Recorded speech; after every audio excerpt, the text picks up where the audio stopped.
Hi guys, AdamTheOT back again with some more simple, fun and effective OT games that are perfect for the home, the clinic or the classroom. Now, the real litmus test for if any of these games are fun or not, it's lovely getting comments from other therapists, but the real kind of judges are the kids. And I always know an activity is a good one if the kid keeps playing it when the session is finished, or they can't wait to show their parents or their pals or anything like that. These ones have been a real winner for that little test, okay? They use one thing almost everyone has access to right now. They're in all our homes, for better or worse. Surgical masks, okay?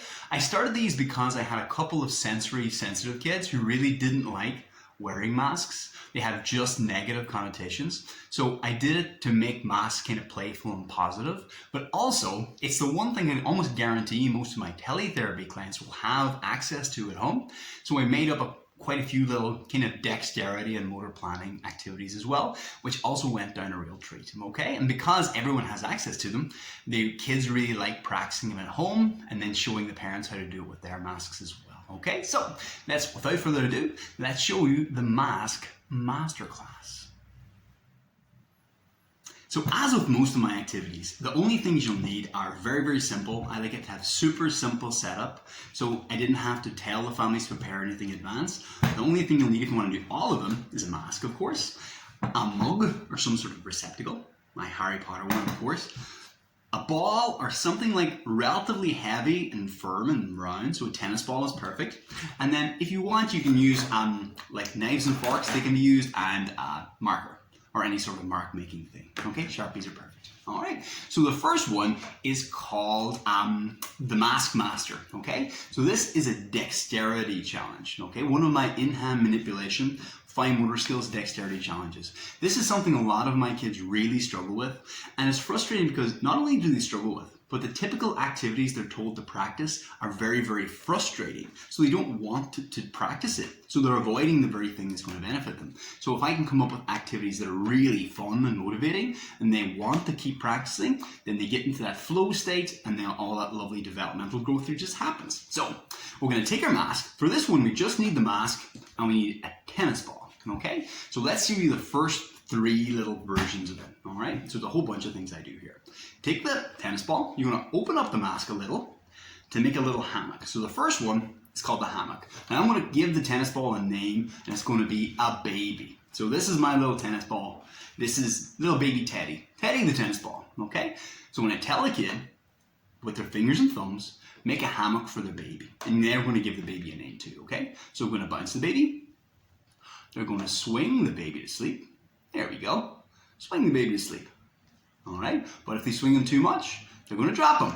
Ah, no! I'll make them feel bad with dropping the baby, but in a silly way. I'll make the baby cry. Oh, no! A lot of the times I have a face in the tennis ball, so don't drop the baby. My goodness. Try again. So we lift them up. Now this time, to keep the baby safe, here's the first move, okay? This is a very cool one. I'm going to get them to pinch their fingers and watch. Open up, watching closely. Right hand is going to pinch the left little strap. Left hand's going to pinch the right underneath, pull through, and you're going to make a little cocoon for the baby. All right? Now we can rock the baby, no problem. We can even spin the baby around. I recommend it with actual babies. And bring them back. Easy peasy. All right? Now if you want to see that again, because sometimes it's hard to follow, it's almost like a little magic trick. The kids love these sleight of hand things. Okay, open, pinch, right hand pinches left, left hand pinches right, pull, and then we make our little cocoon. Okay, lovely. So that's the first one, this little pass through. Now here's the first big challenge. They're going to end up with their thumbs in the straps like this, and what I'm going to tell them to do is move from their thumbs through one finger at a time. First finger, second, ring, third, and then this is the tricky one, pinky, pinky, so that you'll see them try and twist around. I say don't drop the baby. Try and get in their pinky finger, and then walk backwards. Pinky to ring. They can go through the top, they can go underneath, whatever way they want. As long as you can walk their fingers through the straps and back up to their thumbs. Easy peasy, no problem at all, okay? So that's the second part. And the third part is really fun. This is kind of the big finale, if you like, is when they finish, the baby's nice and happy, they're going to turn them into a yo-yo. Ugh. I have a kid who's really big into Star Wars, and he always makes a baby Yoda, which I have to admit I really like too, so this is my baby Yoda. I'm going to hold the strap in my middle finger here, and I'm going to let go of the other side. And it actually turns him into a little yo-yo. It'll fall into this position, almost guaranteed. They can bounce him. And then the last challenge for this one is, when it's got a yo-yo, can they catch him like a yo-yo? Okay, can they bounce it and catch it? Ah, like an actual yo-yo. Sometimes it'll fall out, no problem. Just pop them back in. You can go through the whole thing again, or you can just pop them straight back in. And he's back in a yo-yo. Bounce, catch, bounce, catch. Easy peasy, okay? And they made their little yo-yo. So that's the Mask Master. That's number one. Next one. So for this one, we're going to need a tennis ball. Whoopsie daisy. A tennis ball. Or you can use like colorfully like spoons and knives if you want to make this more tricky. And you need a mug or some sort of receptacle, a target essentially. So this time you're going to put the tennis ball inside the mask. Or what you can do also, if you have like knives and forks, you can use the mask to pick up the knife or fork like this, and then try and drop it. Like another activity I had before, a video, it was a really popular video called Save the Spoons. Same idea, except you're using a mask this time, okay? So I like the knives and forks version because they have to get their balance. Whoops-a-daisy. Try it again. Pay attention at them. Lift it up, and then try and drop it into the cup. Fantastic, okay? Or if they're using the ball, they can pull it out. But what I use with the ball is, I would say, do I want them to tumble it out the front, the back, right, or left? So I'll usually pick them up on the side and then maybe pull and try and drop it through the left side into the mug, okay? So it's this idea of lifting an object, balancing it, moving it from one place to the other, and dropping it into like a target area. Okay, that's it. Now the last one's a really fun one, really silly. It actually works tremendously well in teletherapy, okay? And this one is Mask Animals. I need to think of a better name for that. Mask-imals? No, it doesn't really work. But anyway, this is Mask Animals. Now, I wanted to come in closer for this one, because this is the way I would do it in teletherapy, okay? So I'm going to have the mask on. I'll need a mask and a marker. Okay, now what I'm going to do is make this kind of silly face on the mask. So this is the first important part, because everyone draws on masks. You'll find loads of activities like that, but they actually draw in the wrong place, and it looks wrong when you put it on. So the way to do it is put the mask on your face. So I'll get the child to do that, okay, and find their nose. That's the only thing that you do. I'll say point to your nose, pinch your nose, there it is. I'm going to get them to point to their nose, and then put one little dot right on their nose, just so they can see it. Okie dokie. Now you're going to take the mask off. Now you can actually do it where you draw on the mask on your face. Sometimes I will do that on my side, but it's a lot easier to actually see what you're doing. If you're doing, for example, I use this for pre-writing skills. If we flatten this out, it won't be quite right either because it will be folded. So what I normally do is use a teddy bear. So I'm going to extend the mask around the teddy bear's head. Okay. Sorry, Ted. Now I can see where the mask is. Hi! So sometimes I use a balloon, but I have a lot of teddy bears at home, and a lot of my kids have some sort of teddy bear. So it's pretty easy to pull that mask over a teddy bear's face. Alright? And then what I'll do is draw a very simple animal face. So usually I'll show a little picture of this as well on the screen at the same time so they can follow along. But all I'll do is find where my dot was for my throne, my nose. It's Irish for nose. My wife's going to be so proud of that. I'm going to do a triangle where the nose goes. Okay, so a little triangle. You can color that in if you like. Then after our triangle, make it nice and big. If you're using handwritten without tears parlance, we do big line down and little curve and little curve. Okay, so big line down, little curve, little curve.